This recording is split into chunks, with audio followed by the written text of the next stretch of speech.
Welcome to the latest edition of the Hudson County Sports Podcast. I'm your host, Jim Haig, and don't forget, as always, the Hudson County Sports Podcast is brought to you by our wonderful sponsors, First Stand Sports Center, which is located at 528 Washington Street in Hoboken. Telephone number there is 201-798-4466. And then the great people at Strulowitz and Gargiulo Twin Borough Physical Therapy with two locations, one in Jersey City at 1 Nardone Place. Telephone number there is 201-792-3840.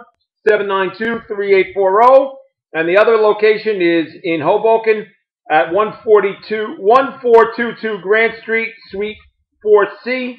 And the telephone number there is 201-963-8808. Okay, with me today is a very, very special guest who's been a longtime friend, but more importantly, he holds a major place of distinction in not only being a great basketball player from Hudson County, but he was also a phenomenal basketball coach during his career.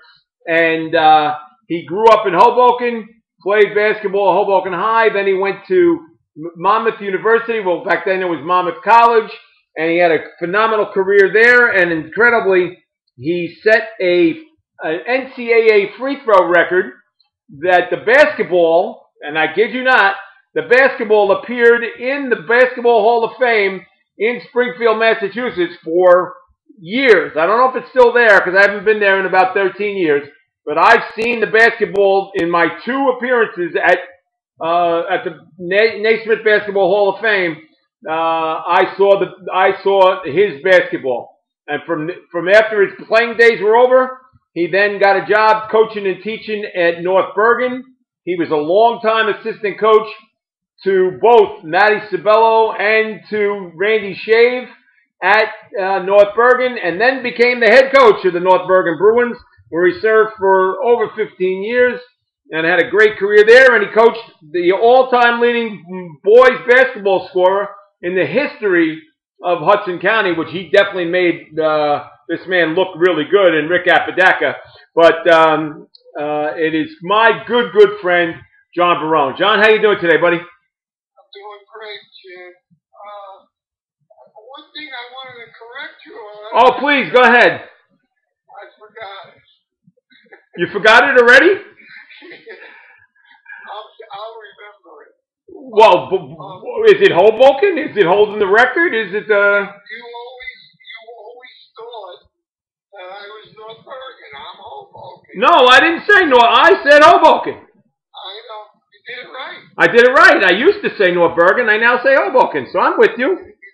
That's what I wanted to tell. All right. Well, I now finally got it right. You are Hoboken. But I coached 3 years, Jim. You coached what? I started in 1974. 1974. So you coached 40 years in North Bergen? I coached 30 years in North Bergen. I'm still teaching. I had my 47th year last year. God bless. You're still teaching? Yeah. Oh, they got to kick you out of the building. Just like get one of those shopping carts and just push you out the front door. Because by now you got to be close to 80. No, I'm not. Actually, I'm 73. All right, 73. I'm just busted. So, all right. Be able to walk if I was saying. Yeah, no, you'll be doing fine. Who are you kidding? All right, let's turn back the clock to your childhood days in Hoboken. And where did you grow up exactly in Hoboken? What street and what was that like? The first address you gave, I lived a block away from there. You said 4th. Did you say 5th Street? I'd say any street. You said the first address you gave in Hoboken. Oh, of where Strulowitz and Gargiulo is located. It's located at Grant Street, 1422 Grant Street. Okay, I live 2 blocks away. See that? So you were a neighbor. Yeah, we moved to North Bergen in 1968 when I was my 2nd year in college. Okay. And all right, but let's go back to your childhood days. Let's go back to Frank Chico and Joe and Duncan. Yes. Guys that were my idols growing up. I had 3 guys. Frank Chico was my coach. Okay. John Duffman was the assistant coach, and Vinny Ascalise was the football coach who taught driver's ed in the high school. Okay. So I had three people that if you look at what I did one thing for each guy. Oh wow! All right. But let's go back. Let's go back to your childhood, John. You can remember that, right? When you were a baby. OLG in Hoboken. OLG. Okay. It's the oldest church, one of the oldest churches in New Jersey. And my good friend, Father Alan Santora, is now the pastor there. Is he? Yes. Okay, I have to say hello to you and me next time I'm down there. Please, he's a good friend. He's from Jersey City originally. His father, Alphonse, was a big boxing fan and a big fan of mine, which means it even more so. But Father Santora is now the pastor at OLG. All right, so you went to OLG. What was it like growing up on that street on 4th Street? Growing up.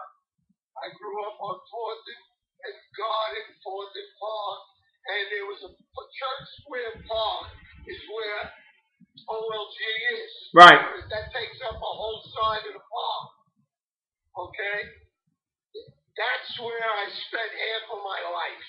And that was basketball courts, handball, punchball, stickball. You had either, in Hoboken growing up, you had to be a gangster or you could have been an athlete. Thank God I picked the athlete. Yeah, well, you couldn't have been a gangster because you weren't big enough. So, I wasn't. no, but, all right, but was there a lot of kids in your neighborhood growing up? Did you have a lot of kids to play with? I wouldn't trade growing up in Hoboken than any other place in the world. Number one, it's only a mile square. Right. The schools were so safe and so, every school was safe back then. But let me tell you, we never had a fight in school. Everybody got along. No matter what color of your skin, your religion, nobody. And everybody knew everybody's business. Okay, well, that's not good news. It was like a family down there.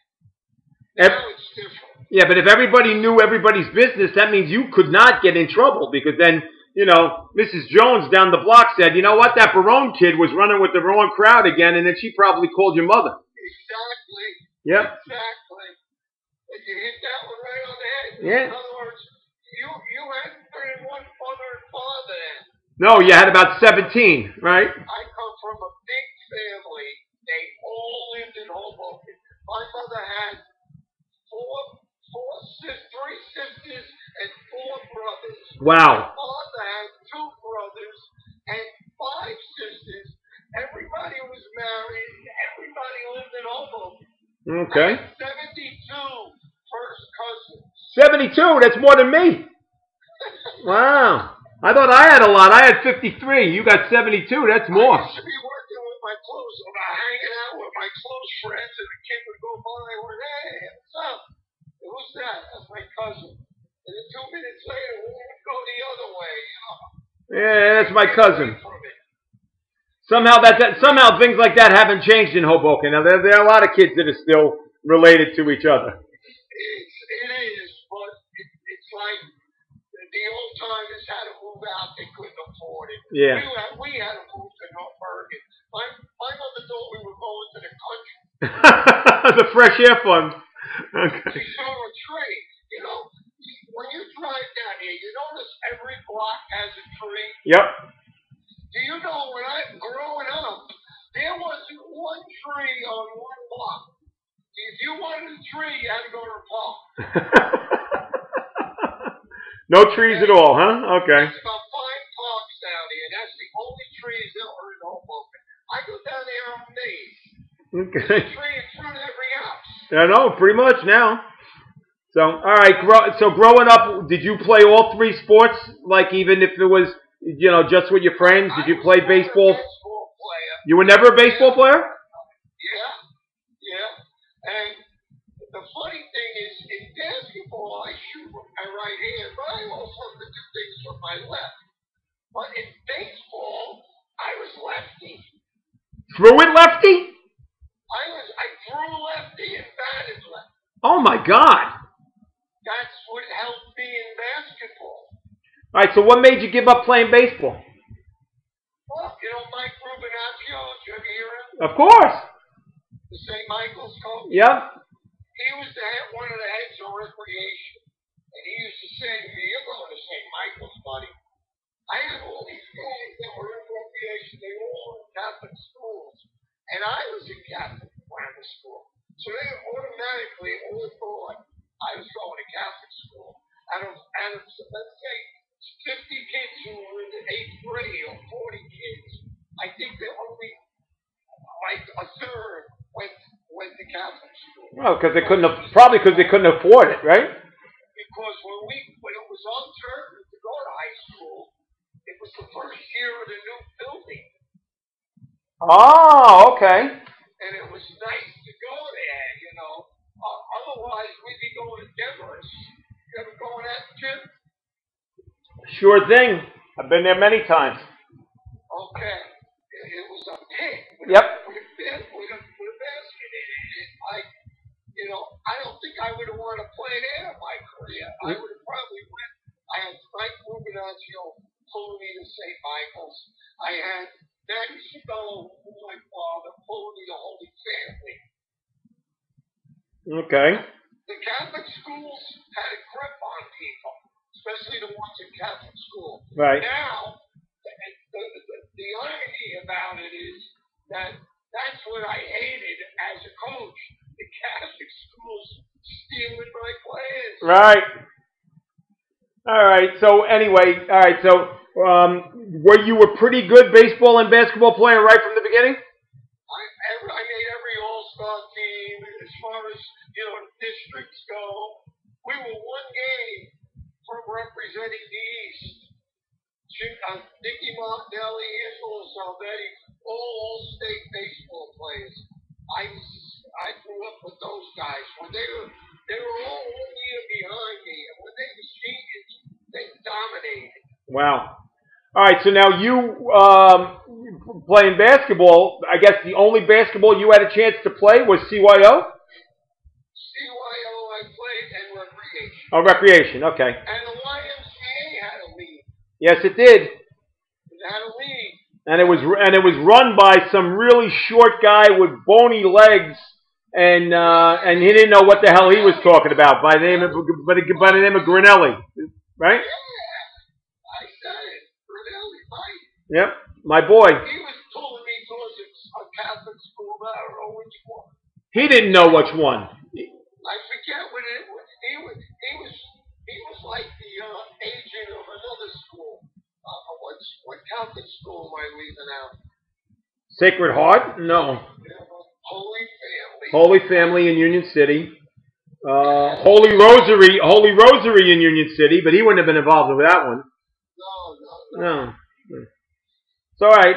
Anyway, so you were pretty good in both sports. Which did you feel that you were better at, basketball or baseball, back then? Mike Rubinaccio said, if you play baseball, you're crazy. Because your left is as good as you don't have a weak side. You're playing baseball lefty. Your left is as good as your right because you do everything else righty. I write with my right hand, I eat with my right hand, and I shoot baseball with my right hand. Boy, that's a small world. And he said, if you play baseball, I was a switch hitter in baseball.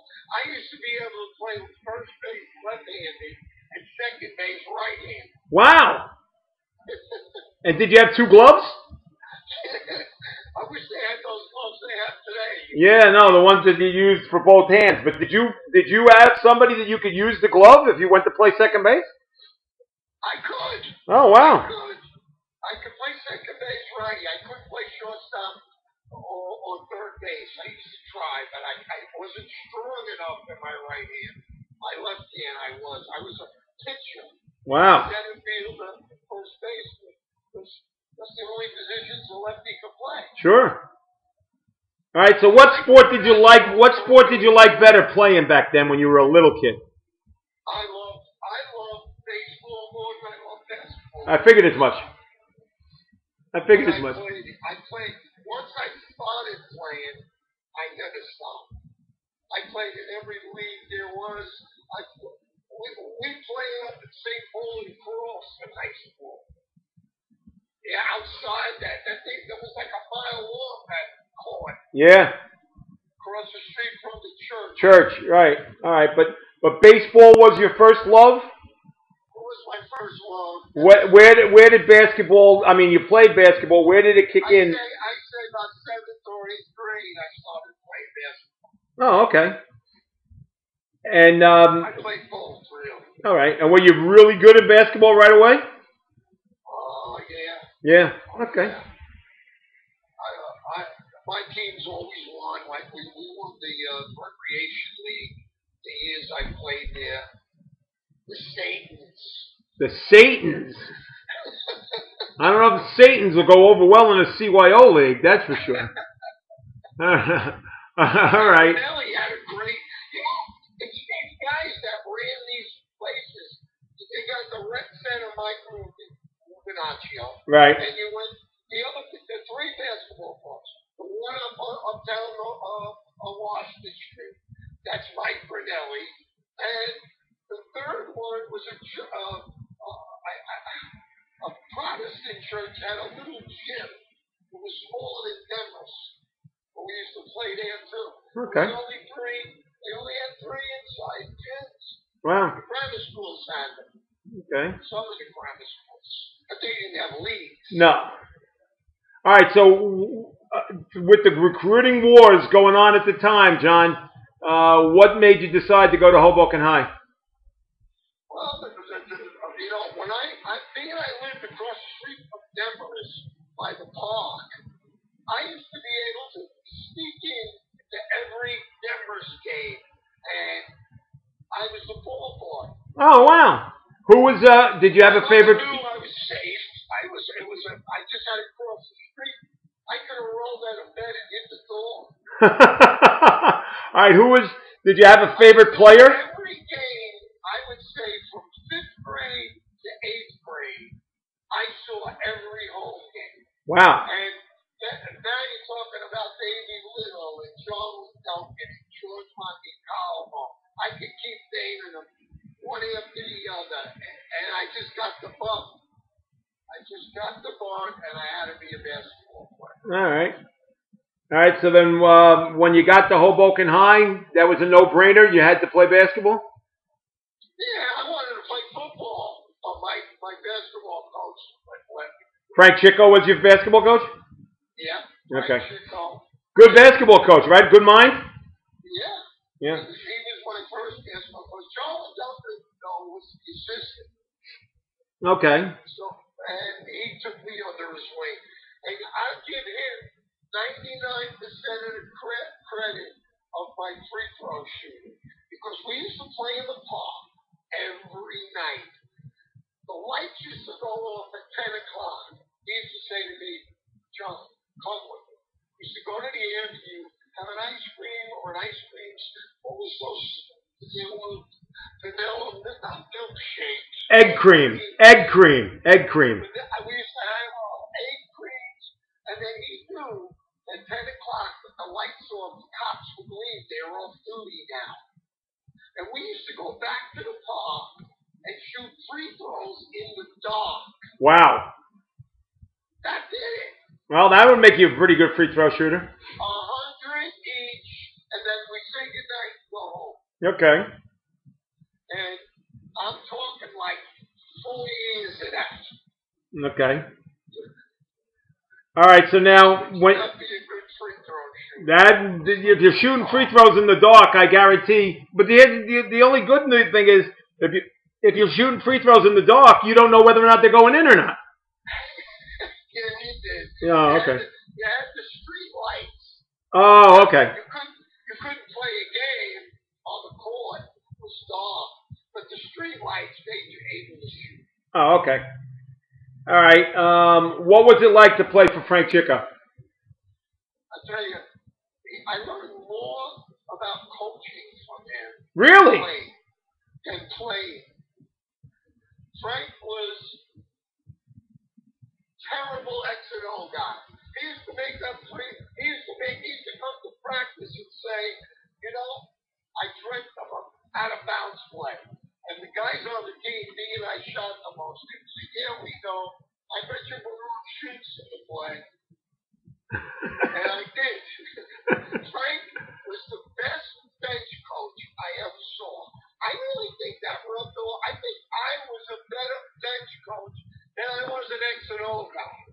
Okay. You know what I'm saying? Sure. Put me in a game with a decent team, I can win. Okay. And we just couldn't win that last one, Jimmy. Well. You saw that Hudson Catholic. You saw that game against Leonardo, didn't you? Oh, please. At Jersey City State. Yeah, that was close. Up one with 11 seconds in the ball, and Rick Apodakas, man, we throw it to him in the corner. You're getting ahead of yourself there, Coach. Hang on. You just jumped 35 years. Boom. Okay, let's go back. Let's go back. Okay, what was it like to play at Hoboken High? It was like a new gym. The funny thing is, North Bergen's gym was built the same year. Yep. They had a new gym. It's like they had a new school too, so. It was great. Yeah. It was great. We never had any big men though. Never. Hoboken? The only big man in Hoboken history is Derek Austin. That's it. They never had a big man. We never had a 6'5" center, 6'4". It was like 5 guards. All right, always. That's Hudson County for you. Yeah. All right. Well, we'll be back with more. We'll be back with more with John Barone after this message from Strulowitz and Gargiulo Physical Therapy. For over 40 years, Strulowitz and Gargiulo Twin Borough Physical Therapy has been caring for Hudson County.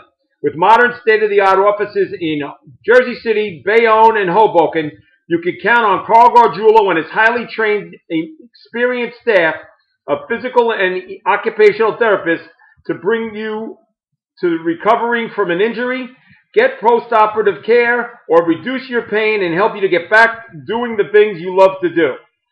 From back pain to balance difficulties, something I can relate to personally, both sports injuries to joint replacements, Carl and his staff will help you regain movement, resume activities you love, and recapture your independence. Carl's phone number is 201-792-3840. Please feel free to call Carl directly with any questions and visit their Hudson County offices or any of the other 42 Twin Borough locations located throughout New Jersey. To learn more about Twin Borough and physical therapy, please visit the website twinborough.com. And don't forget Strulowitz and Gargiulo Physical Therapy, located at 1 Nardone Place in Jersey City, and also 1422 Grant Street, Suite 4C in Hoboken. Telephone number there is 201-963-8808. Strulowitz and Gargiulo Twin Borough Physical Therapy is a network provider accepting all major insurances. And just taking it from a personal standpoint, not only am I the podcast host, but I'm also a client. I have been going to Strulowitz and Gargiulo for my problems for the last 9 years now.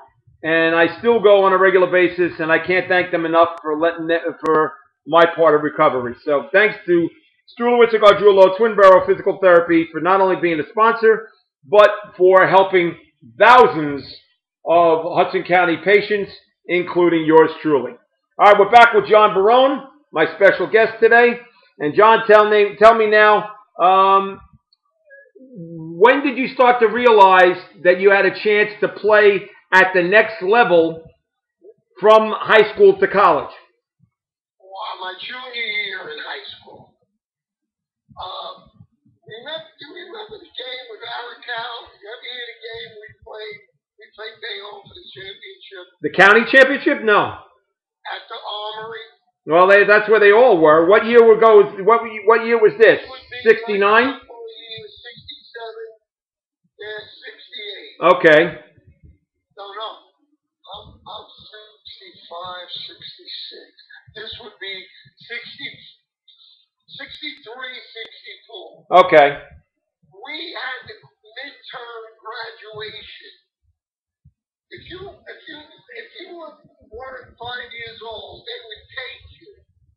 Or let's say you were 6 years ahead of the time. You were older than 5 years old. They would take you. But you had to graduate in January. Oh, wow. Okay? Because that made you 4 years. Okay. As far as your age goes.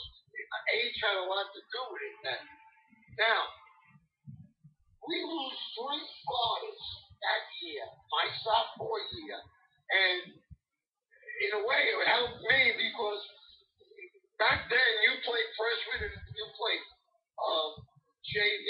Very seldom the other freshman or JV played varsity right away. Well, no freshmen played. They were illegal to play. You had to wait your turn. Yep. Even sophomores, you had to wait your turn. Okay. They went in order. But what happened was, being they lost those 3 guys, Frank took 3 of us up. And I'm in that game. I'm in and out. He had me in and out. Too many didn't leave me in because we lost on a free throw. Now, let me tell you what happens. There's 12 seconds left, and they got the ball at half court. Richie Aracal is the out referee. Okay. Lester Fuchs. No, Richie Aracal is under the basket. Lester Fuchs is on half court because there was only 2 back then. Sure. Now, August gets into the corner with like 4 seconds left. Russ Johnson throws up a screamer. It hits the rim. It bounces off. The buzzer goes off. The guy taps it in. Okay? And Richie Aracal calls it good. Oh my God. Now, if you ask anybody that was at that game, they will agree with me. Listen, it was in the papers the next day. Fred Cramwell, Catherine Kowski, they wrote that thing up like they made a jerk that for Richie Aracal. He made the call. But now Lester Fuchs on the basket comes running in. And he says to Richie, I got it, Rich. He knew Richie would see it. He was under the basket. And Richie goes, no. And he goes with his hand, good. And we lose that game. I bet you could 5-point underdogs in that game. Wow. Missing 3 starters. And that was against who? Bayonne? Bayonne. Wow. The coach of Dickinson, when I played, what was his name? He was on that team. Coach of Red Drennan? What was his name? Red Drennan? Red Drennan was on that team. Wow. Every time we played them, he would come over and say, that was no good, that basket. He would fuss all the time. Shake my hand, he goes, we just stole that game. Oh my God. But if you ask anybody, any old timer, we were all there. There were 5,000 people there. At the Armory, of course. That's why he couldn't hear the buzzer. Because the Hoboken fans all came down. You know those seats they have all the way up in the air? Yep. The people that were up there, we were on one side, big almost on the other. The people saw we were up with a chance to win. They all came down and they went around the court like where you could, as far as you could go. And when that thing missed, they started cheering and going crazy. That's why Richie never heard it. He told me that. All right. I wish Richie was still around that I could ask him. Oh. He would answer me. There's no question. On the East Boulevard, I used to see him sitting in his shorts. I said, "You class me in a jacket."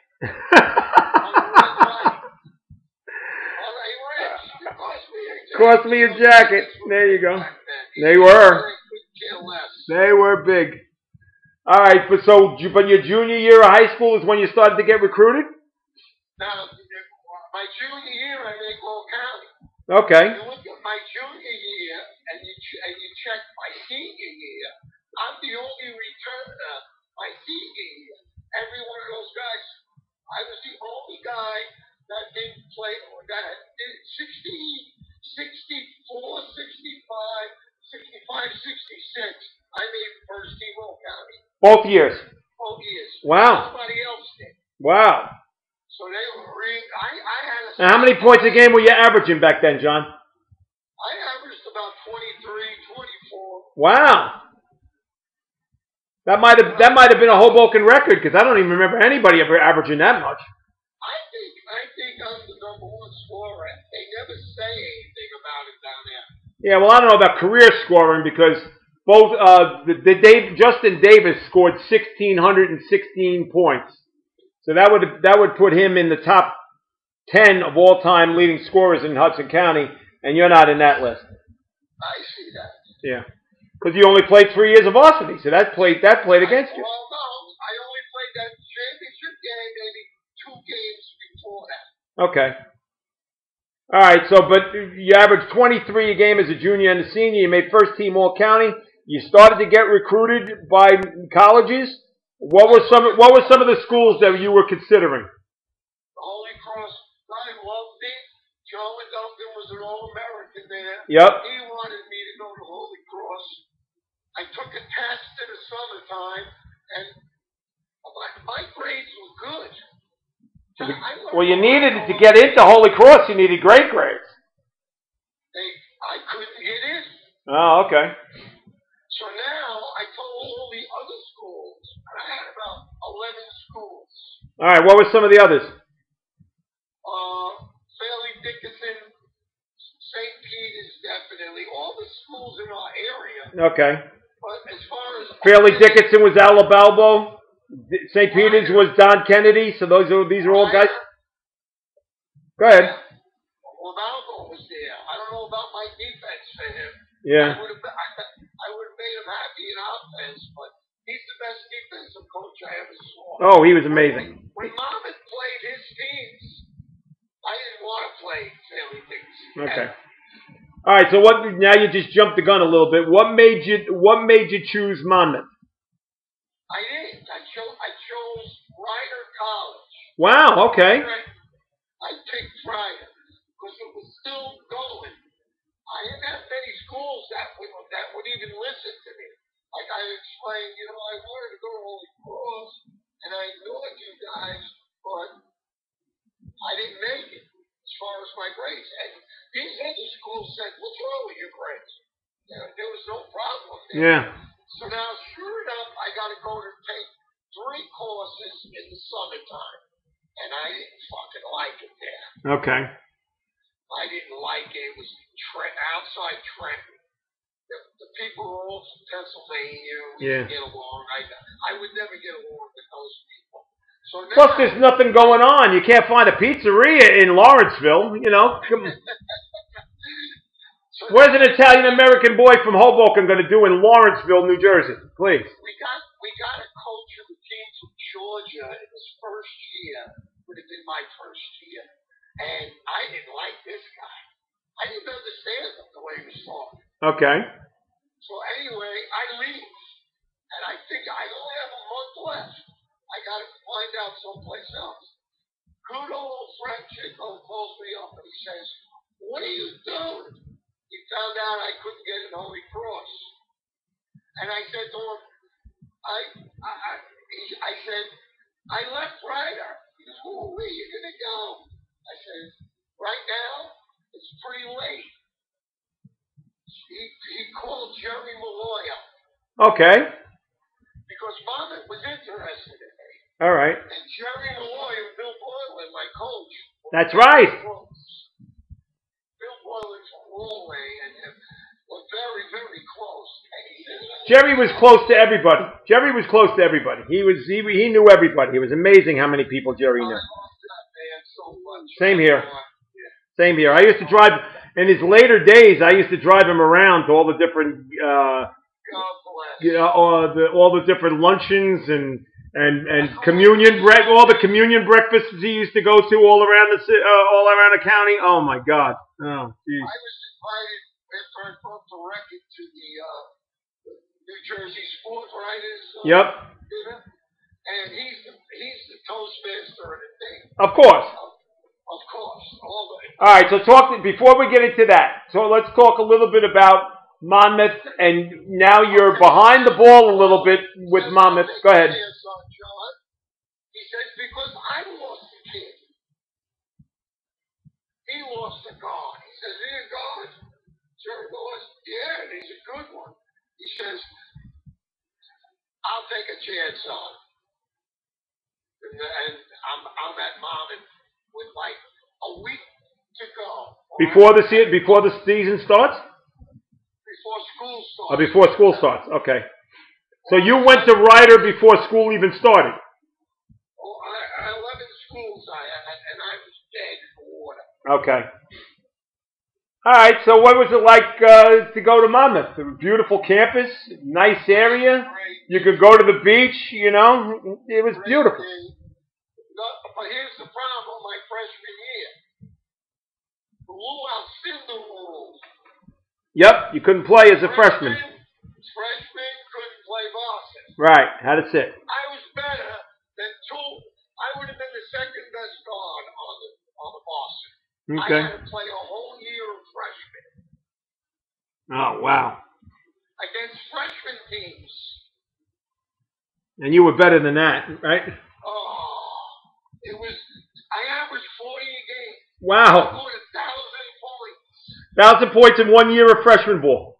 I averaged 38 a game. We played like 34 games. Oh, my God. That's amazing. It's amazing. Yep. Now, my coach is melts water in when he hears that. Yeah. He sees that. And the only good game I had, the kids were horrible. Don't think it was because I was so great. It was like all the retreads, the guys that you know are not going to make varsity. Maybe 2 or 3 of them are going to make. You know? All right, but correct me if I'm wrong. Wasn't Ron Cornegay one of those? What happened? I said, wasn't Ron Cornegay one of your freshman teammates? No, he was a year ahead of me. Oh, he was a year ahead of you. Okay, I'm sorry. I know you were teammates, but I thought you were both freshman teammates. We fucking played well together. I can imagine. He's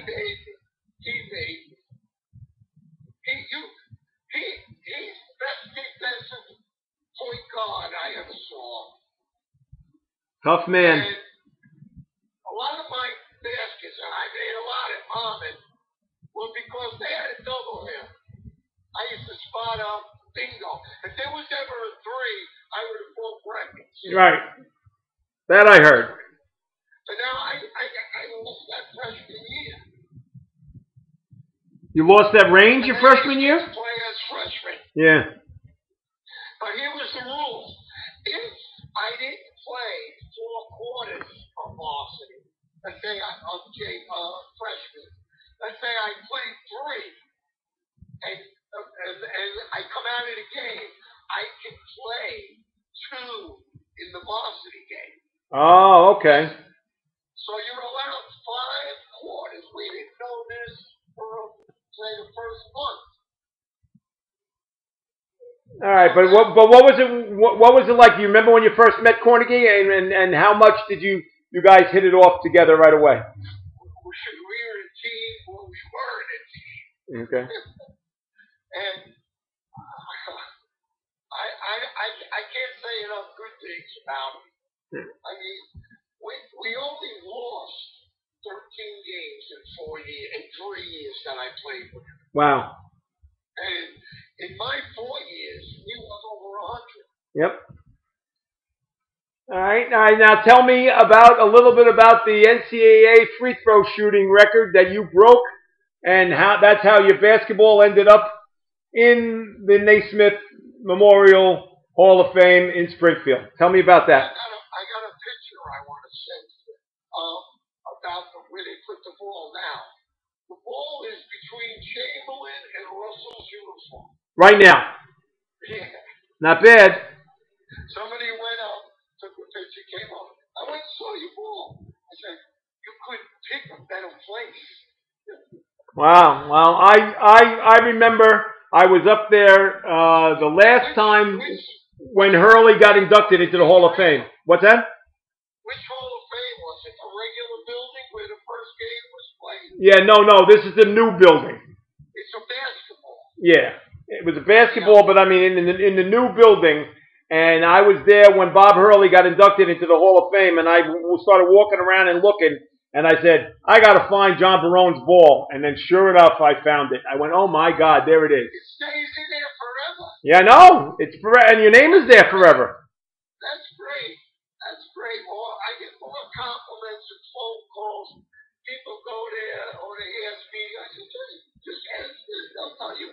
is. Yep. Because I don't even know where it is. I never went to the new building. Okay, well it's in the new building. All right, we'll be back with the final segment with John Barone after this message from Stan's Sports Center, obviously a place that John knows well. Stan's Sports Center is your local full-service sporting goods vendor and authorized team dealer. They offer quality products and dozens of brands to outfit your team top to bottom. Stan's has proudly been supporting the local community since 1946, which is before John Barone started playing basketball, and is your one-stop shop for uniforms, equipment, online team stores, and so much more. Locations in Hoboken and Saddlebrook, and their new warehouse in Boonton, and servicing the tri-state area. Visit them on the web at Stan's Plural, Sports Plural, CTR.com. That's Stan's Plural, Sports Plural, CTR.com, and check them out on social media for their latest creations. At Stan's Sports Center, located at 528 Washington Street in Hoboken. The telephone number there is 201-798-4466. And if you mention the Hudson County Sports Podcast with Hoboken native John Barone, you will get, and say that to Danny and Todd and Lou that are down at Stan's Sports Center in Hoboken, and mention John Barone and the Hudson County Sports Podcast, they'll give you 10% off all retail items that are in the store. Not a bad deal. 10% off just by mentioning the Hudson County Sports Podcast. That's Stan's Sports Center, located at 528 Washington Street in Hoboken. Telephone number 201-798-4466. All right, now, John, did you have any idea that what you were doing when you made, and I don't know what the number is, I think it's 47 straight. Did you know that was an NCAA record at the time? No, what happened was... And am I right with the number? Am I right with 47? No, it went, the guy that really was responsible was our SID guy. Okay. He's never told me. He used to keep all our stats. He knew I was good free throw shooter. He knew I had a little streak going. He didn't even tell me I broke the Monmouth record, which was like 30. Okay? Okay. So he never told me that. He never said a word to me. We were playing Montclair State in the Montclair Christmas tournament. Yogi Berra was there. He graduated. I made the free throw 65. 65 was the number? Oh, I apologize. Okay. 65 is the number. It goes in, and the game stops. He told Montclair, he needs 3 free throws. I did it right at the beginning of the game. Everything stops. Sports writers were over there. He did a great thing for me. Really helped me. And he get nationally recognized. I went to so many games. The people I met were great. And I think if you know, you can miss. I think these guys that miss. Remember Hank Bibby? Sure. I'm sleeping. Remember those late games that used to go on UCLA? And they'd be playing until 2 o'clock in the morning here. Right. I'm sleeping, of course. I didn't stay up for those games. And my brother comes in the room and starts saying, "Hey, John, wake up." So what's the matter? He goes, "Biggie's got 63. So now I get out of bed, I roll in front of the TV. I take my fiddle that I wear since I was a baby. My grandmother gave me this fiddle when I was a baby, and I hit it twice on the TV, and he missed. Wow. He missed 64. Oh, my God. And all I say to these guys that, a lot of guys, I'm watching the game, wherever he goes, that's his 43rd in a row. I say, wait a minute, I got to fix this guy. Don't pull him down. Don't pull his game off, please. And he'll miss. Yeah, start all over. And J.J. Redick ended up beating it, right? No. It still stands? The guy that, if you could find out, I'd be very happy. Because I named different names. The last time I on Facebook, I tried to get the name. somebody broke my record. He was from Butler. He was from Butler. You mean Yeah. You mean Gordon Hayward? Butler University. No, that wasn't his name. All right, I'll look it up for you, and the next time I talk to you, we'll get it down. I don't have it. I don't have my hands. Yeah, I'm dying to know now too. See? All right, so after your career was over at Monmouth, did you have any aspirations of playing pro ball? Well, I had a few tryouts. Luke caught the second. I was talking to Jerry Malloy got me a tryout with the Nets. Oh wow, okay. And it was nice. You run up and down like the summer league that they have. Right. Half the guys are not going to make it. I thought I did pretty good, but the little guard beat me out. George Bruns. I can't remember who it was. Was that his name? George Bruns? No. Oh. No. This is now 60. This is 70. Okay. Now, here's the other thing. The Knicks, the great team with Frazier. Well, Monroe's not there yet, but Frazier, DeBusschere, Bradley, Barnett, Willis Reed. To train. Yep. His summer training city. So now Nick Trupel at RSID says to Holtzman, we got a guy here. He broke the free throw record. He gives him all sorts of stats. And when he was a freshman, he scored 1,000 points and all. The guy goes for it. He says, tell him to get to us tomorrow. Now I'm running with those guys. I wish I took Phil years ago. You were running like a pickup game with Frazier and DeBusschere and Bradley and those guys? Wow. Phil Jackson's the nicest guy. Bill Bradley. The other ones don't talk to you. Yeah. Willis Reed, they treat me like a piece of what. Yeah, Willis Reed though is one of the nicest human beings I've ever met in my life, and Phil Jackson is a shit. So yeah, with bad breath. But that's he was right. He said to him, now you can actually say it's right out for the news when you go looking for a job. Yep, there's no question. But here's the other thing too. Back then, you finished second in the Haggerty Award winner that year. Did you know that? Yeah. Yeah. All right. So you came that close to winning the Haggerty, and who beat you? I don't know. Oh, you don't remember? Mel Davis beat you. Mel Davis from St. John's. St. John's? Yeah, Mel Davis from St. John's beat you, and you were second in the Haggerty. I don't like him anymore. Yeah, well, he's no longer with us. God rest him. Oh, God bless. God bless. All right. So anyway, now you had a couple of tryouts. Did you get a chance to maybe play in the Eastern League like some guys from this neighborhood? I played in Italy. I couldn't leave my family. I was much from Stanley first. Okay. All right. So then, at that point, then did you decide? Okay, I'm going to do the next best thing, and that's become a teacher and coach. Exactly. And the money that I was offered to play in Italy isn't like the money they give these guys today. Not even close. My teaching thing was almost as good as what they were giving. Right. All right. So, all right. But now you're a Hoboken guy. How in the world did you end up teaching and coaching in North Bergen?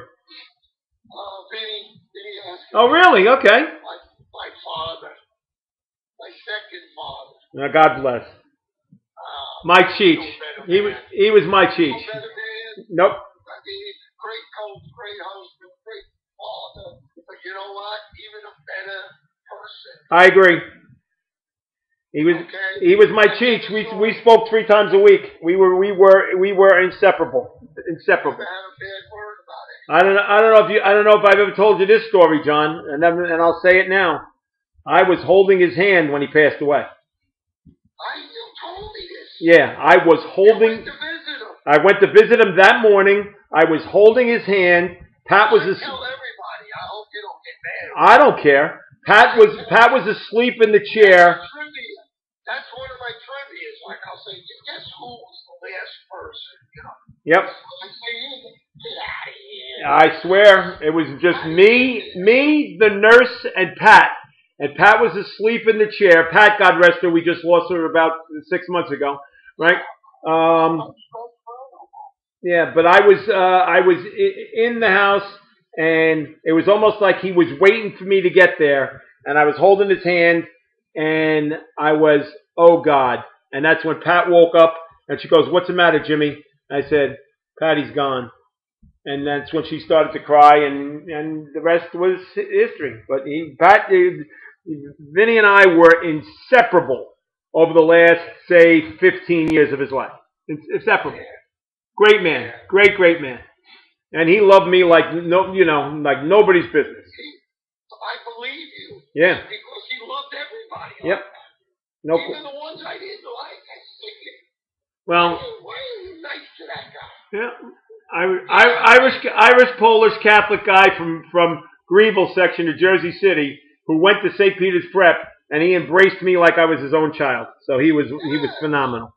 Yeah, you took it because of that. Yep, absolutely. He was, the bad guy for St. Peter's. Yeah, no.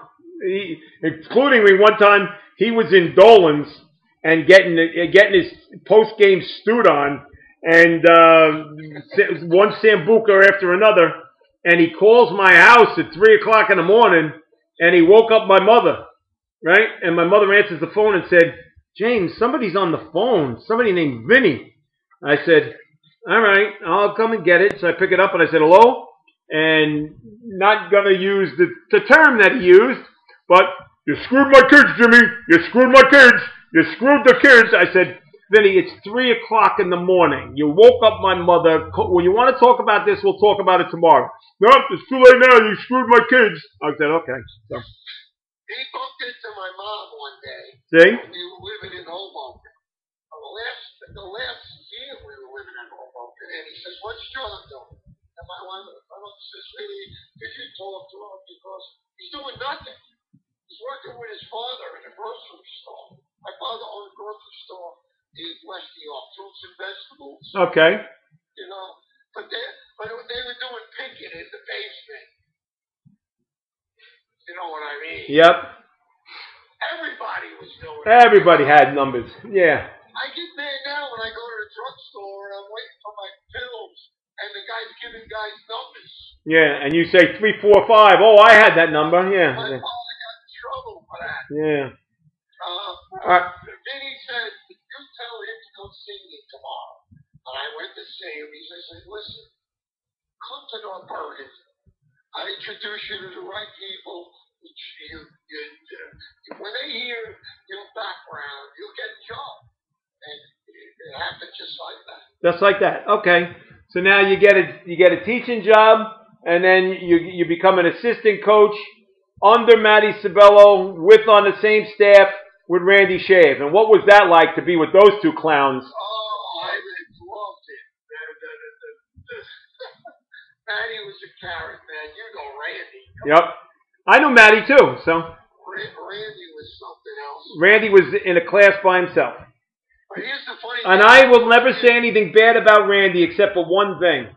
And he was green with envy when it came to Bob Hurley. And I don't understand it, but boy, oh boy, was he envious of him. He hated Hurley. I played with Bob Hurley. Bob Hurley was on Cat. Remember, did you ever hear Kaz's Comets? Kaz's Comets, yes. I played for that. Oh, you're kidding. All right. Do you know Bobby was on the team, but he never played. Because he wasn't good enough. And I'll be the first one to tell him that. He wasn't good enough. We never lost. Yeah, well. Leagues that we played in, then we got cocky and they said, "Well, why don't you just put them into the Rutger tournament in Harlem?" Yeah, there you go. The first game we played there, we lost by 40. At least.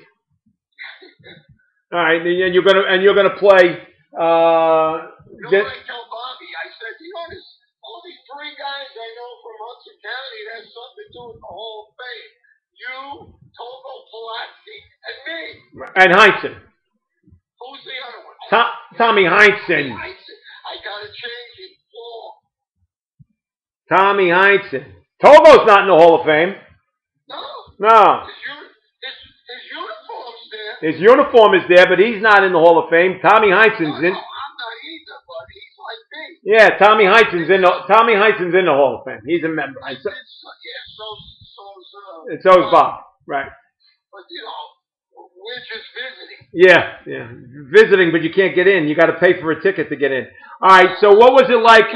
What was it like? First of all, were Matty and Randy two totally different, opposite people? Matty was the calm one. Randy was the one that was a little bit more high-strung. And did you have to act almost like to be the referee between the two of them? I had my senses. Let's put it this way. I had my senses myself. Randy wanted to play zone. Yep. Matty was man-to-man,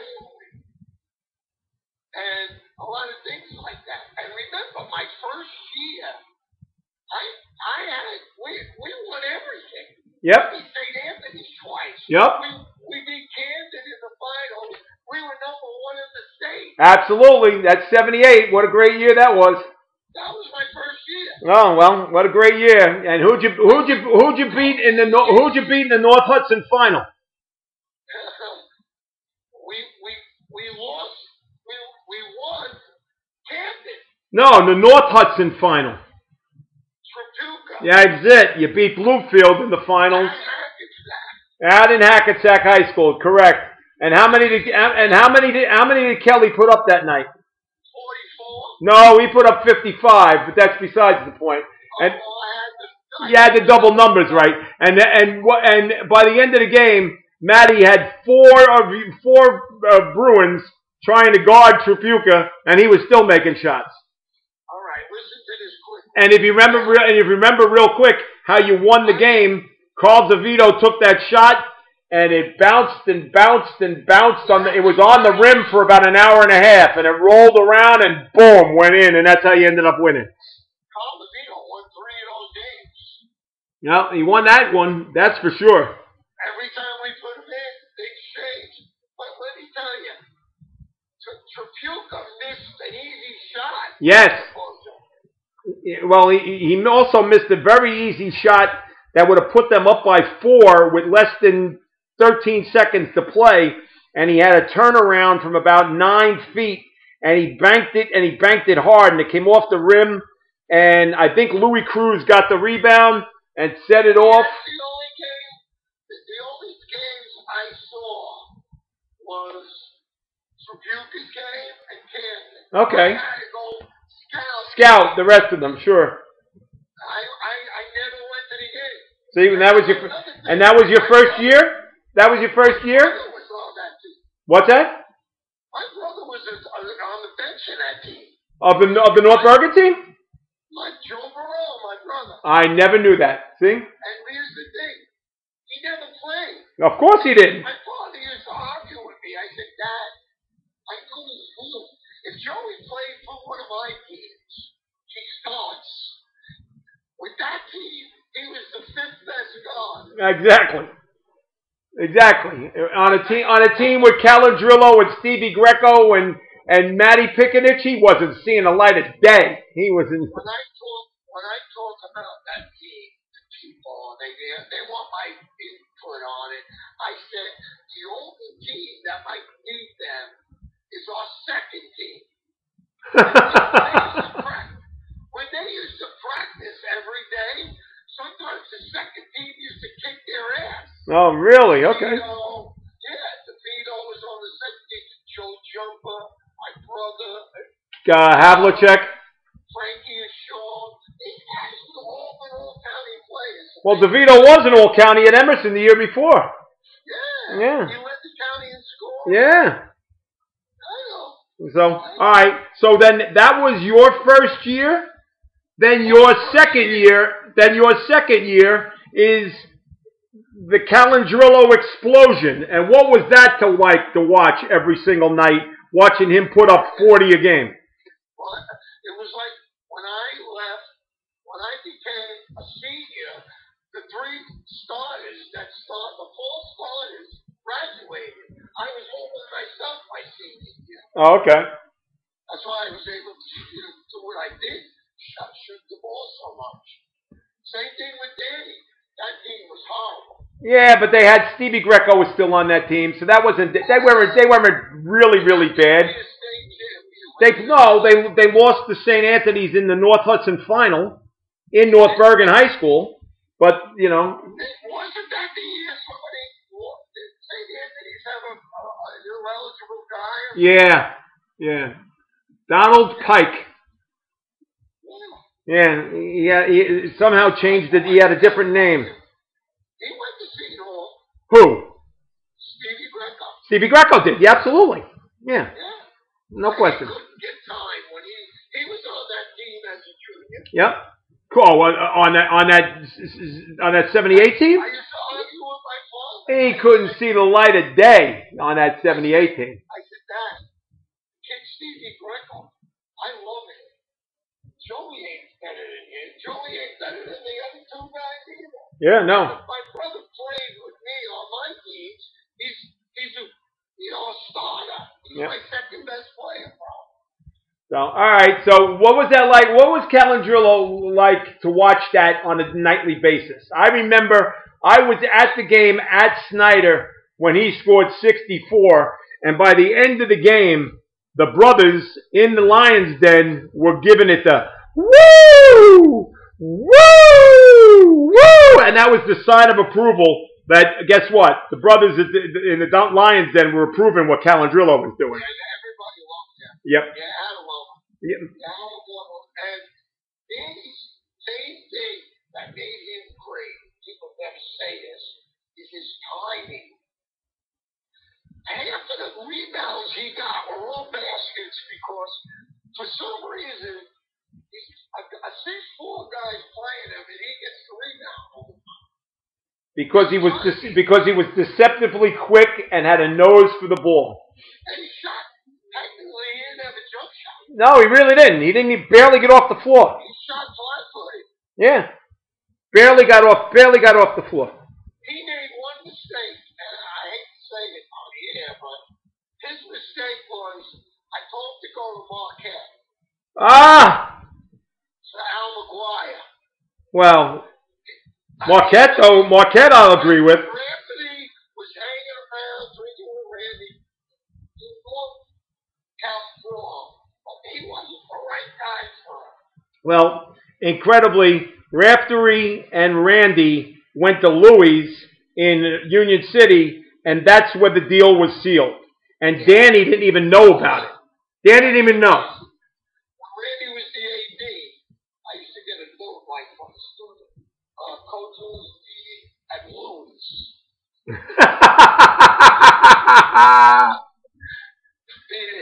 All right. So now Matty Sabello steps down soon after. I guess 81, 82 maybe. Randy coached 10 years. Yeah. Here's the funny thing. I coached 10 years when Matty was there, 10 with Randy, and I had 10. No, you had longer than 10. No. No? Not as head coach. Not as head coach? You didn't have longer than 10 years as head coach? Head coach.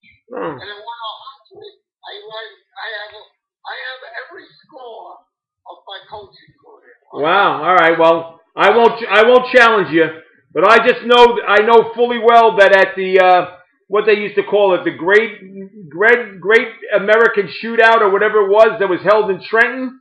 Who won the game right before some guy who is very, very popular in pro basketball now? I forget his name. Oh, yeah. LeBron James got on the floor. You guys won. Right? Yeah, I remember that. It's clear as a bell. I kept saying to you, I was talking to you in the bowels of whatever it was called at that point, the Horizon Arena, and I was in the bowels talking to you, and I said, John, I got to go. The new guy's coming on the floor. I got to watch him. Irving, the kid that's causing so much trouble on the Nets, Irving. Yep. Do you know we played them twice when I was home? Did you really? Yeah, I played. Before I got... Not St. Pat's. You played him at Montclair Immaculate? No, Montclair Kimberly. Montclair Kimberly. All those great tournaments. Yeah. We never won anything, but that's the only way you play those teams. We played his team twice. The thing by the ocean, the one in Atlantic City. Yep. And the other one was in a great gym out west in New Jersey. They had a name for that too, and I forget it. Okay. All right, but anyway, you were the head coach. First of all, when Matty stepped down, did you just naturally assume that it was going to be Randy's job, or did you feel, okay, maybe I got a shot to get that?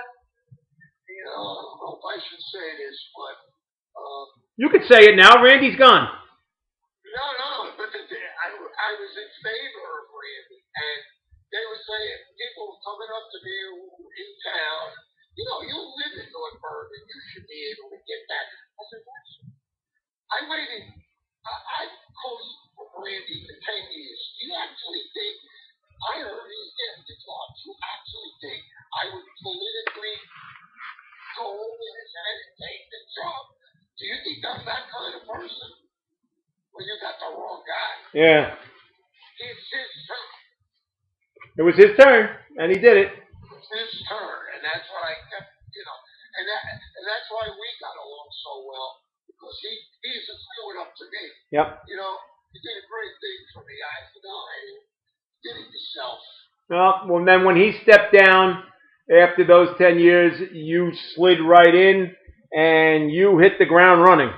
And how much did it help that you got a left-handed guard who was from the area, who his reputation was preceded himself as being a superstar in none other than Ricky Apodaca? I don't know how I talked about in the schools that he was going to go to, but it worked. You know, my wife is responsible for cooking. Her cooking helped Ricky go to North Bergen? Well, when he was in grammar school, I used to go to all the games, watch him play. I wanted him to know what kind of person I am. Okay. And he told me at the end of the grammar school year that he was going somewhere else. Okay? And I said, no problem. Good luck. I said, you're probably better off. They'll give you more sneakers. Yeah, well, he was thinking about going to Hudson. He enrolled at Hudson Catholic. Yeah. He was going to Hudson Catholic. He was enrolled. He was going there, and then all of a sudden, at the last minute, he didn't like it, and he went to North Bergen. Go ahead. Here's what I did. I said to him, come over to my house for dinner. Came out for dinner. I said, now tomorrow, I want you to meet me here at 6 o'clock. Meet me at 6 o'clock. That's a Saturday. We get on the Boulevard bus and we drive it all the way to Journal Square, and then you got off the bus, and then you got. And it was so great. It was so crowded, and we stopped at every other corner and caught every light. I said, "Do you want to do this every day?"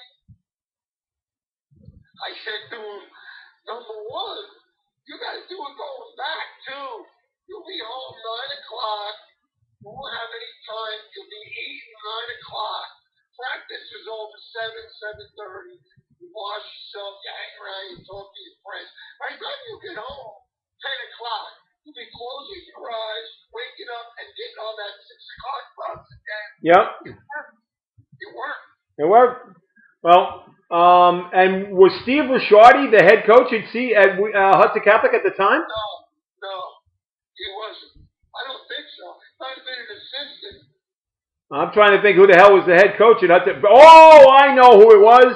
It was Bernie Ivan. That's it. That's who it was, because he was from Union City, and he was talking to Ricky, and then all of a sudden. Ricky played on the Union City, what's the football team?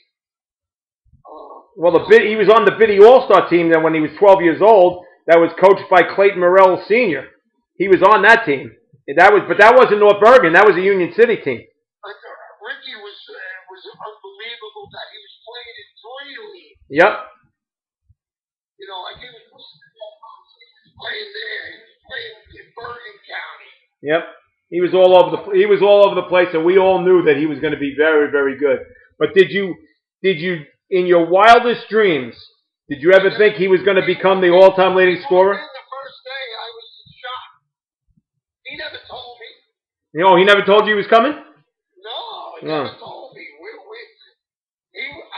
I don't know how I missed him in school. I don't know how one of my other players could say, Rick's in school. It never happened. Okay. I wasn't around. I left early that day, but I had my tryouts that day. There was no school. And then he showed up, and the rest was history. But did you have any idea, John, that he was that good and that he could become the all-time leading scorer in the history of Hudson County? That's hard to believe, but because of the players I know who played. Well, how about whose record he broke, right? Yeah, Rafton. Yeah. So that's pretty amazing, isn't it? It's amazing. It's right. Yeah. St. Cecilia, right? Yep. St. Cecilia's in Kearney. All right. Rick's the only freshman besides Charlie Pino, Rick. Danny didn't play varsity as a freshman. No, he did not. He played JV the first year. Played JV, but then again, if you remember Danny as a freshman, he was about 5'1". He grew a lot his sophomore year. He went from like 5'1" to 5'8" as a sophomore, and then he started to play a lot as a sophomore, and then by the time he was a junior, he was a superstar. But Ricky was a superstar from the outgoing. He was. I was with him this year for about 6 months. He was subbing in North Bergen. You're kidding? In our school. Yeah, just to make some extra money. I'll be darned. I keep asking him to be a guest on this podcast, and he keeps saying, "Yeah, Jim, no problem. I'll do it," and it never happens. I haven't seen him though. It was like once the weather started getting nice, and he must have went. He went back to Puerto Rico? I don't know. Yeah, well, he's not playing anymore because he's too old. He's got to be 44, 45, right? Yeah. Some in that realm. All right, what was it like to coach somebody of that talent? Well, it makes it a lot easier. I mean, you got to come over here for coffee one time. I got to show you my scrapbook. I'd be glad to see it, John, one day. I'd be glad to. I got one for me, and I got one for the teams I coach. The things that you can actually see everything Rick did. And it's amazing. Like 9 threes win a game. 47 in the first round of the county tournament. That was the most amazing game that I remember. I think that was against Union Hill, but he had 47 in the first round of the county. Well, another thing is we played the second-ranked team. We were 7 that year. Yeah, you were the 7th seed. We beat number 2, and we wound up getting to the finals. Yep. I think the second seed was Snyder, and you beat Snyder, and that I still don't know how that happened. I'm telling you, if you look, we were the best team ever. The teams to go from the first game to the third game. No matter who we played, teams we weren't supposed to beat, we beat. Okay. All right. So you ended up winning. You ended up winning the county championship 1 year. You would know the year better than me. I'm going to guess it's 1999. Is that correct? No, we didn't. We won the North. We won our division. Oh, you didn't win the county? No. Who beat you in the finals? Dickinson? No. 99, we lost to Marist? Marist. Oh, okay. That's the game. I'm telling you, we're up 1 with 11 seconds. Oh, yeah. Rick's in the corner. He's wide open. I wish we didn't throw it. At Jersey City State, though. Jersey City State. Yeah, no, not in. That game was not at not at St. Peter's. That game was at Jersey City State. For some reason, I have no idea. You know what was the biggest one? We throw him the ball. We were up 2. We throw him the ball. All he got to do is hold it. And he would have got fouled. Right. His man falls down, and he thinks he can dunk it. He leaves his feet, and I don't know who it was. And he lost control of the ball going into the rim. Yep. And the guy gets fouled, makes it to 2 free throws, and now we go to overtime. Yep. So we're up 1. They got the ball under our basket. They dribble the length of the court, and the guy takes that shot that you don't call a foul on. Yep. And the ref called the underneath. And he got the 2 free throws to win the game. Yep. And you know who was yelling the most and screaming at the ref? And you got robbed, John. You got robbed. Was Ralphie Marino. Ralphie Marino was cursing and yelling at the referee as he was going off the floor. What did we mention? Did we mention some names here today, huh?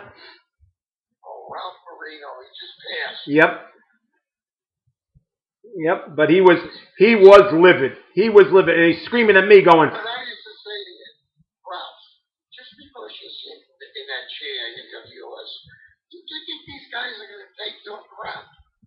hey, there was one really big bitty basketball coach that wasn't going to take his crap, and I don't know which one you're talking about. If you know which one I'm talking about, but you're talking to him, and he said the N-word about one of my players, and I lost my brain. And I went over to him and I said, you know what, Ralph? I don't give a shit you're sitting in a chair. I really don't care. But I'll tell you what right now, you talk that way to one of my players again, I'm going to knock you the fuck out of the chair. And he went, oh, no. I said, I'm telling you right now, right? And I remember one of the kids I was coaching, Dewey Sharp, who is no longer with us either, God rest his soul. And he said, oh my God, Mr. Haig's going to kill the guy in the wheelchair. You know, a couple of times, Randy, are we on now? Yeah. I don't want to say something I read. Do you splice this? No. Okay. All right, so then don't say it. If you don't want to say it, then don't say it. Okay. All right, so... Maybe just wheel him away. Like, I used to say, John, come and get me. He'd be like far away. And I said, I can't. Randy will kill me. Yep. You should just wheel him like on the side of the bleachers. Yep. I had my problems with Ralphie. God bless him, but he just got, you know, in his defense, he had a terrible life. Oh yeah. Oh God, please. No. He take it out on everybody. Yep. And thought he could get away with it. But he was nice. He was the nicest guy on I agree with you. But don't even think about like trying to be competitive with him because he'll go right for the jugular. So, all right. Anyway, 10 years of doing it. What made you want to step aside? My assistant, Kevin Bianco. Okay. I mean, I had him like 3 years, and I watched him every day, and I said, this team is yours because I see how you get along with the kids. I see how the kids, in other words, first, they've changed. They're different. The older guys are not going to be like a guy your age. I said, you really do well with this team. And you know what? I'm leading you county championship. Yep. And that's when he won it. He won it the year after, right? No question. You know, most coaches, when they're ready to leave for some reason, and I hate it, they wait until they got no talent and then they quit. Right. And leave the replacement with nothing, bereft of everything. I said this my whole 30 years of coaching. I said it. How can you do that to this guy? I like this kid. Look at the talent he's got. No wonder he got the job. Yeah. I said, I'll never do that to my assistant. And I always remember it. And you didn't, and you showed a lot of loyalty to Kevin. And he's beaten cancer 3 times, and he's one of my all-time favorite kids. Well, he's not a kid anymore, but he's one of my all-time favorites that I covered and coached against and covered in high school and college. And now I've written about him as the head coach, and he's a wonderful, wonderful young man. And I'm so glad he's doing well health-wise. I know my son. Yeah, well. I'm with him in school. He's with me every day. I mean, nobody knows me better than him. Yeah. Nobody knows him better than me. Right, and it's good to have a son like him because you don't have a son. That's right. I call him my son. Yeah. My wife. All right, but let's talk a little bit before we hang up. Let's talk a little bit about your family. Let's talk about your wife and your daughters. And My wife is doing fine. What's your wife's first name? Patty, Patricia. Son, Vinny's. And how long you been married? Let's see now. It'll be 24 the next one. Okay. And then how about? 25. You gotta buy a good gift. That's true. Yeah. But Jennifer, the one that was always at my book. She kept the book for the longest time, and now she's married to a legend, right? Nico is her husband, Nico Percatino. Yes. How do you know Nico? I know Nico was a superstar in soccer in Hoboken. He was a superstar. Yeah. And he was a coach for a while. He's not a coach anymore. Oh, he is. Yeah, he's the head coach. He's the head coach. Is his father helping him? His father, oh yeah, I would say, but he don't need help. Okay. Well, Matty Percatino is one of the greatest people on the planet, and Nico is a great young man. Treats the kids so well. Yep. You know, they're from tough families, some of them down at home. Right. All right. Now, is Jennifer your only daughter? Jennifer and Melissa. Oh, Jennifer and Melissa. You got another daughter. Okay. Jennifer's got Jennifer's got 2, a boy and a girl. Melissa's got 3, 2 boys and a girl. Wow. So I got a starting 5. They got to get a little older or else start coaching them. Yeah. I got a point guard. I got shooting guard. You got it all down pat. So, all right. John, in closing, how great of a career have you enjoyed? And it's all been evolved around sports. Nobody's had more fun than I have. And like it's sad that it's gonna end, but you live with your memories. Yep. You live with guys like you talk to, like I just did with you just now. And it was like a school reunion. Absolutely. You go to a reunion, meet guys, we just spoke about guys. Some of them are dead 30 years. Yeah. Oh God, Matty Sabello is dead 40 years. So. Yeah. So sports, I mean, I preach sports to kids. Some of them listen, some of them don't. Even if you're not good, get something to do. I tell these kids at school today, this year, get something to do. You don't have to be good at it, but you're going to be practicing. You're not going to be hanging out somewhere.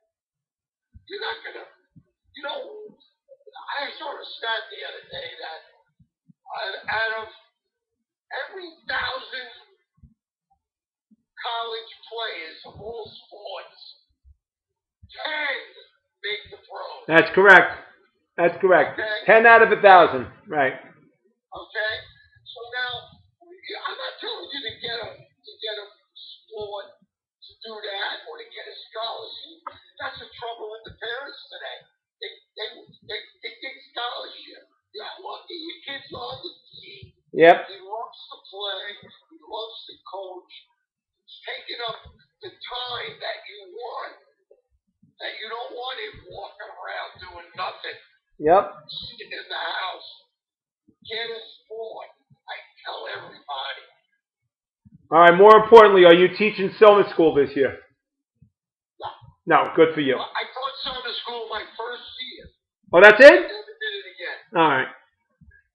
So, all right. More importantly, now, John, how much fun was this? Excuse me? I said, how much fun was this? This is great. Want to do it again? No, you only get one shot. Yeah. All right. A couple months. I just won't record it in a couple months. How's that? All right. Do I have your number? I will give it to you as soon as we hang up. Okay. All right, John. Thank you so very, very much for sharing your stories with me. I know this was a long time coming, but I'm glad we finally got it done. So thank you so very, very much, and it's always a pleasure talking to you, my friend. And thank you being like my man on the sidelines all the time, and you always had my back. Always, John, always. Because you know I love you, brother. You know I love you. I know. All right, pal. Take care of yourself. And another thing, the work you did for yourself, I'm very proud of you. Oh, thank you. You did a great job. Thank you. God bless and keep doing it. All right, pal. That means a lot to me. So I'll keep in touch. All right. And I'm a Red Sox fan. All right, I'm a Met fan, so we were, you know. Oh, I think you're in trouble. Oh, we're not in trouble. Stop. We're not in trouble. Hey, who gave you your nice world championship? Put it on a platter. They put it right on a nice platter for me. I got to see memories of it on Saturday when they retired Hernandez's number. So, yeah. Yeah, I always see Bob's crying. Oh, come on. And I see him riding the horse when the Yankees won. Yeah. Or better yet, how about Clemens went into the locker room to shave his face because he knew that the Red Sox were going to win, so he wanted to be on camera with a clean shaven. So he went into the locker room, shaved his face, and came back up again. How about that? That's God punished him. Yep. And the one that was in the dugout. How about this? Jimmy, I was at that game. You were at Game 6? Yeah. Oh my God. And listen to me. With about a minute before like it started getting bad for the Red Sox, before like Buckner, maybe like 5 minutes before Butler, a flash comes on the bottom of the scoreboard. Yup, said congratulations, Boston Red Sox World Series champions. Wasn't up there long, didn't get the chance to see it there long, but it was up there, there's no question. I saw it. You saw it. When I came home, that's all I was saying. They put the Maloikas on it. The Maloika, there it is, they did. Well, Clemens did it too by shaving his face. See? He should have never shaved his face. So, all right, John, a pleasure talking to you. Thanks so very much for sharing the story. You got it. Just to talk, I will. I guarantee you. All right, thanks, buddy. Talk to you soon. Bye-bye. And that was my special guest today, longtime North Bergen, well, first of all, Hoboken basketball legend in the Basketball Hall of Fame, at least his basketball is, John Barone, who was a longtime coach in North Bergen and was the head coach of North Bergen for 10 years and coached the Hudson County's all-time leading scorer, Rick Apodaca. My special thanks to our two sponsors, who are Strulwitz and Gargiulo Twin Barrel Physical Therapy, located at 1 Nardone Place in Jersey City. Telephone number there is 201-792-3840. And also at 1422 Grant Street, Suite 4C in Hoboken. The telephone number there is 201-963-8808. And also, my other sponsor is Stan Sports Center, located at 528 Washington Street in Hoboken. Telephone number there is 201-798-4466. My special thanks to my guest today, John Barone, and also my special thanks to my executive producer, Johnny Haig, my great nephew, who without him, there would be no such thing as the Hudson County Sports Podcast. Thanks to the sponsors, thanks to the listeners, thanks to John Barone. I'm Jim Haig, and we'll be back next time with another edition of the Hudson County Sports Podcast. Until then, have a great day.